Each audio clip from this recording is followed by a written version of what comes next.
नमस्कार दोस्तों, India speaks daily के अंतर्राष्ट्रीय न्यूज बुलेटिन में आपका स्वागत है। मैं हूं आपके साथ रति अग्निहोत्री। ब्रिक्स देशों का 13वां सम्मेलन हाल ही में वर्चुअल माध्यम से संपन्न हुआ और भारत की ओर से प्रधानमंत्री मोदी ने इस सम्मेलन की अध्यक्षता की। जो ब्रिक्स देशों का समूह है, जो ब्रिक्स ग्रुपिंग है, उसका एक सिद्धांत है कि इसमें एक रोटेटिंग प्रेसिडेंसी रहती है कि जो भी सदस्य देश है हर वर्ष एक सदस्य देश को इसकी अध्यक्षता करने का अवसर मिलता है। पिछली बार जब ब्रिक्स मीटिंग हुई थी तो इसकी अध्यक्षता रशिया की तरफ से व्लादिमीर पुतिन ने की थी और अब की बार प्रधानमंत्री मोदी ने भारत की तरफ से ब्रिक्स समिट की अध्यक्षता की। आपकी जानकारी के लिए बता दें कि ब्रिक्स जो है वो ब्राजील, रशिया, दक्षिण अफ्रीका, चीन और भारत, इन 5 देशों का एक समूह है, एक ग्रुपिंग है। और जब इस ग्रुपिंग की स्थापना हुई थी तब तो इसका उद्देश्य इन सभी देशों के आर्थिक सरोकारों से जुड़ा था कि विशेषकर कि आर्थिक साझेदारी किस प्रकार हो और व्यापारिक संबंध किस प्रकार से बढ़े इन सभी देशों के बीच में, ये इसका मुख्य उद्देश्य था। लेकिन फिर जैसे जैसे समय गुजरता गया ब्रिक्स का जो दायरा है वो और भी ज्यादा विस्तृत होता गया और आज के समय में जियोपॉलिटिक्स से, भू राजनीतिक समीकरणों से जुड़े जितने भी महत्वपूर्ण मुद्दे हैं, अंतर्राष्ट्रीय सुरक्षा से जो जुड़े मुद्दे हैं, इन सभी मुद्दों पर ब्रिक्स के फोरम्स में, यहाँ की मीटिंग्स में डिस्कशन होता है और एक कंसेंसस बनता है। तो इस बार की बैठक जाहिर सी बात है कुछ अलग इसीलिए भी थी क्योंकि एक ऐसे बैकड्रॉप में हुई थी जब विश्व एक प्रकार के कुछ अलग ही अराजकता के दौर से गुजर रहा है। अफगानिस्तान में जो हालात हैं, जिस प्रकार से अमेरिका ने वहां से अपनी सेना हटाने का निर्णय लिया और इससे जिस प्रकार से अचानक रातों रात तालिबान ने अपना शासन स्थापित कर लिया अफगानिस्तान में और अब तो उन्होंने इंटरिम गवर्नमेंट की भी घोषणा कर दी है। तो इन हालातों के चलते पूरे विश्व की सुरक्षा को तो खतरा है ही, लेकिन विशेषकर कि भारत की राष्ट्रीय सुरक्षा के लिए ये बेहद चुनौतीपूर्ण समय है। तो एक ऐसे बैकड्रॉप में हमें याद रखना होगा कि ब्रिक्स की मीटिंग हुई और भारत ने इस मीटिंग की अध्यक्षता की। इस वर्चुअल मीटिंग का फोकस भी वैश्विक सुरक्षा पर ही रहा कि अफगानिस्तान में तालिबानी शासन के बाद अब जिस प्रकार की चुनौतियां हैं वैश्विक समुदाय के सामने, उन चुनौतियों से कैसे उबरा जाए और जो ब्रिक्स के देश हैं उनका क्या मत रहेगा और उनका क्या ब्लूप्रिंट रहेगा अफगानिस्तान मुद्दे को सुलझाने के लिए, इन चुनौतियों से निपटने के लिए। इस मीटिंग के पहले ही ब्रिक्स के देशों ने आपसी सहमति से एक काउंटर टेररिज्म एक्शन प्लान को लेकर स्वीकृति बनाई थी। अभी जो काउंटर टेररिज्म एक्शन प्लान है इसमें मुख्यतः कुछ बातें हैं मोटी मोटी जो मैं बताती हूँ। सबसे पहली बात तो ये कि किस प्रकार से जो आतंकवादी गतिविधियों के लिए फाइनेंसिंग होती है, जो पैसे का स्रोत होता है, उस पर किस प्रकार से प्रहार बोला जाए, उस पर किस प्रकार से अंकुश लगाया जाए।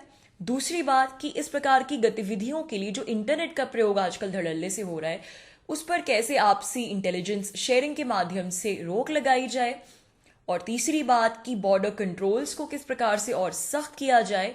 और चौथी बात कि कैसे ब्रिक्स के सभी देश साझा इंटेलिजेंस शेयरिंग के माध्यम से इस प्रकार की आतंकवादी गतिविधियों पर रोक लगा सकें। प्रधानमंत्री मोदी ने मीटिंग की अध्यक्षता करते हुए अपने वक्तव्य में ब्रिक्स देशों द्वारा इस आतंकरोधी कार्य योजना को अपनाए जाने की बात कही। साथ ही इस बात पर भी जोर दिया कि किस प्रकार यह आवश्यक है कि यह फोरम वैश्विक स्थिरता की दिशा में भी काम करे, क्योंकि जो भी अराजकतावादी गतिविधियां होती हैं उनका असर अंततः जाके किसी भी देश के आर्थिक हालातों पर और फिर पूरी वर्ल्ड इकोनॉमी पर जरूर पड़ता है, विश्व की अर्थव्यवस्था पर पड़ता है। हालांकि प्रधानमंत्री मोदी ने अपने वक्तव्य में सीधे तौर पर अफगानिस्तान मुद्दे के बारे में चर्चा नहीं की। उधर दक्षिण अफ्रीका, ब्राजील और चीन, इन तीनों देशों ने तो अफगानिस्तान मुद्दे पर न तो एक शब्द कहा अपने वक्तव्य में और ना ही आतंकवाद के बारे में कुछ भी कहा। चीन ने तो बड़े गोलमोल तरीके से अपने वक्तव्य में सिर्फ यूं कहा कि हम आशा करते हैं कि ब्रिक्स के सभी देश साझा विकास के लिए आगे बढ़े, एक सुर साध कर आगे बढ़े। वहीं दक्षिण अफ्रीका ने यूनाइटेड नेशंस के विश्व स्वास्थ्य संगठन के रिफॉर्म का मुद्दा उठाया। तो वहीं ब्राजील के राष्ट्रपति बोल्सोनारो ने प्रधानमंत्री मोदी का धन्यवाद दिया कि इस सम्मेलन की कुशल अध्यक्षता के लिए, और साथ ही ये भी कहा कि मुझे अभी भी याद है कि जब मैं प्रधानमंत्री मोदी से पहली बार मिला था तो उन्होंने किस प्रकार से गर्मजोशी से मेरा स्वागत किया था और मैं सोच रहा हूं कि काश ये समिट वर्चुअल की जगह वास्तविकता में होती, तो मैं कल्पना कर रहा हूं कि भारत से हमें किस प्रकार की मेजबानी देखने को मिलती। सिर्फ रशिया एकमात्र ऐसा देश था जिसने खुलकर नाम लेकर अफगानिस्तान मुद्दे पर चर्चा की। व्लादिमीर पुतिन ने कहा कि अमेरिका ने जिस प्रकार से अफगानिस्तान से अचानक सेना वापसी का निर्णय लिया, उससे ये जो खतरे के हालात पैदा हो गए हैं वहां पर, उसके पूरे विश्व के लिए एक नया संकट पैदा हो गया है। और अफगानिस्तान अपने पड़ोसी देशों के लिए, पड़ोसी देशों की राष्ट्रीय सुरक्षा के लिए खतरा नहीं बनना चाहिए और न ही ड्रग तस्करी का अड्डा बनना चाहिए। तो रशिया ने, व्लादिमीर पुतिन ने ड्रग तस्करी का भी एक मुद्दा उठाया, जो कि एक बहुत बड़ा मुद्दा है। और इन सभी देश विरोधी गतिविधियों के लिए, अराजकतावादी गतिविधियों के लिए जो भी पैसा आता है, ये बहुत सा पैसा ड्रग तस्करी से भी आता है। हालांकि चीन, ब्राजील और दक्षिण अफ्रीका ने, जैसा कि मैंने बताया, कि सीधे तौर पर ना तो अफगानिस्तान मुद्दे के बारे में और ना ही इस प्रकार की अराजकतावादी गतिविधियों के बारे में कुछ कहा, लेकिन फिर भी इस समिट के बाद एक जॉइंट स्टेटमेंट अडॉप्ट हुआ, साझा घोषणा पत्र जारी किया पांचों देशों ने मिलकर, जिसमें अफगानिस्तान मुद्दे का ही जिक्र था सिर्फ। और उसमें इन सभी ने इंट्रा अफगान संवाद के माध्यम से शांतिपूर्ण ढंग से अफगान मुद्दे को सुलझाने का, अफगान मुद्दे का समाधान ढूंढने का आह्वान किया। अब इस जॉइंट स्टेटमेंट का वाकई कुछ असर पड़ेगा या फिर ये एक महज औपचारिकता बन के रह जाएगा, ये तो समय ही बताएगा। लेकिन यहाँ महत्वपूर्ण बात यह है कि ब्रिक्स के जो भी पांचों देश हैं, ब्राजील, रशिया, चीन, दक्षिण अफ्रीका और भारत, ये सभी पांचों देश अलग अलग पृष्ठभूमि से आते हैं, बिल्कुल अलग वैचारिक पृष्ठभूमि से आते हैं। इनकी प्राथमिकताएं अलग हैं, इनकी पॉलिसी ओरिएंटेशंस भी अलग हैं। और जैसे कि आमतौर पर ग्रुपिंग्स, इस प्रकार की ग्रुपिंग्स रीजनल बेसिस पर होती हैं कि सार्क हो गया या आसियान हो गया, लेकिन ब्रिक्स की एक खासियत है कि ब्रिक्स कोई रीजनल ग्रुपिंग नहीं है। सिवाय भारत और चीन के बाकी सभी देश अलग अलग क्षेत्रों से, और जैसा कि मैंने कहा, इन सभी देशों की प्राथमिकताएं बिल्कुल अलग अलग हैं और इनके कुछ लोगों के आपस में इंटरेस्ट भी क्लैश करते हैं, जैसे कि भारत और चीन के। तो ऐसे में अफगानिस्तान के संदर्भ में इन सब का एक मत होना एक टेढ़ी खीर के बराबर ही है। जहां तक दक्षिण अफ्रीका और ब्राजील की बात है, तो ये मुद्दा, अफगानिस्तान का मुद्दा, उनके लिए कोई बहुत ज्यादा मायने नहीं रखता, क्योंकि तत्कालिक तौर पर उनकी राष्ट्रीय सुरक्षा पर, उनके जियोपॉलिटिकल हालात पर इस मुद्दे का कोई खास फर्क नहीं पड़ता। बात रही ड्रैगन की, तो ड्रैगन अपने आर्थिक हित साधने के लिए जिस प्रकार से तालिबान के साथ सुर में सुर मिला रहा है, वो बात पूरी दुनिया देख ही रही है। अब बचे रशिया और भारत। अब जहां तक रशिया की बात है, तो शुरुआती दौर में रशिया भी तालिबान की तरफ कुछ दोस्ती का हाथ ज्यादा बढ़ा रहा था, कुछ जरूरत से ज्यादा गर्मजोशी से ही उसके शासन का स्वागत कर रहा था।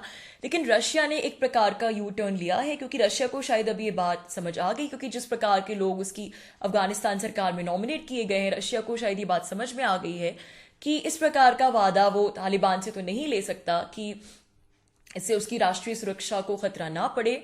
और तो इसलिए अब भारत और रशिया दोनों के हित जो हैं वो एक ही हैं, एक ही बात से, ही मुद्दे से जुड़े हुए हैं कि तालिबान जो है कहीं उनके रीजन की राष्ट्रीय सुरक्षा के लिए खतरा ना बने।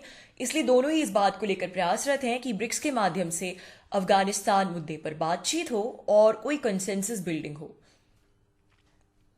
अब रशिया और चीन के संबंध भी आपस में अच्छे हैं, तो अब अगर चीन भले ही वास्तविकता में कुछ भी सोचता हो अफगानिस्तान मुद्दे के बारे में, लेकिन जिसको कहते हैं पीयर प्रेशर एक चीज होती है, जैसे कि दोस्ती में होती है, वैसे ही भू राजनीतिक डिप्लोमैटिक रिलेशंस में भी पीयर प्रेशर बहुत मायने रखता है कि जो हमारा दोस्त है अगर वो कुछ कह रहा है तो हम पर भी कुछ दबाव बन जाता है। जब पूरी दुनिया एक सुर में कुछ बोल रही है तो हम उससे बिल्कुल अलग नहीं जा सकते।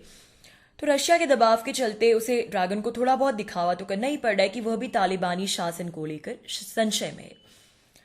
इसलिए वो चाहते हुए भी अफगानिस्तान की तथाकथित नई सरकार को रिकग्निशन नहीं दे पा रहा है, क्योंकि कोई और तो दे नहीं रहा है। अगर वो ऐसा करेगा तो अंतर्राष्ट्रीय समुदाय में अलग थलग उसे खड़ा कर दिया जाएगा। ऐसे में अब इन सब समीकरणों को ध्यान में रखते हुए इस समय जो ब्रिक्स मीटिंग हुई है, इस समय हुई, और ब्रिक्स जैसा कि मैंने कहा एक बहुत ही महत्वपूर्ण फोरम है, और इसीलिए ज्यादा महत्वपूर्ण है क्योंकि इसमें सभी रीजन से रिप्रेजेंटेशन है, अलग अलग रीजन से एक डाइवर्स रिप्रेजेंटेशन है। और एक ऐसे समय में ब्रिक्स की मीटिंग हो रही है जब इस प्रकार के हालात है अफगानिस्तान में, और भारत के प्रतिनिधित्व में खासकर ये मीटिंग हुई और इस प्रकार का घोषणा पत्र जारी किया गया अफगानिस्तान मुद्दों को लेकर, साझा घोषणा पत्र इन 5 देशों ने, इसके बावजूद भी कि किसी भी चीज को लेकर एक मत नहीं है, तो ये कम से कम सांकेतिक तौर पर इस बात का बहुत महत्व है, इसकी सिंबॉलिक सिग्निफिकेंस को नकारा नहीं जा सकता। तो दोस्तों, आज के लिए बस इतना ही। बहुत जल्द आपसे फिर मुलाकात होगी कुछ नई खबरों के साथ। तब तक के लिए अनुमति दीजिए। नमस्कार।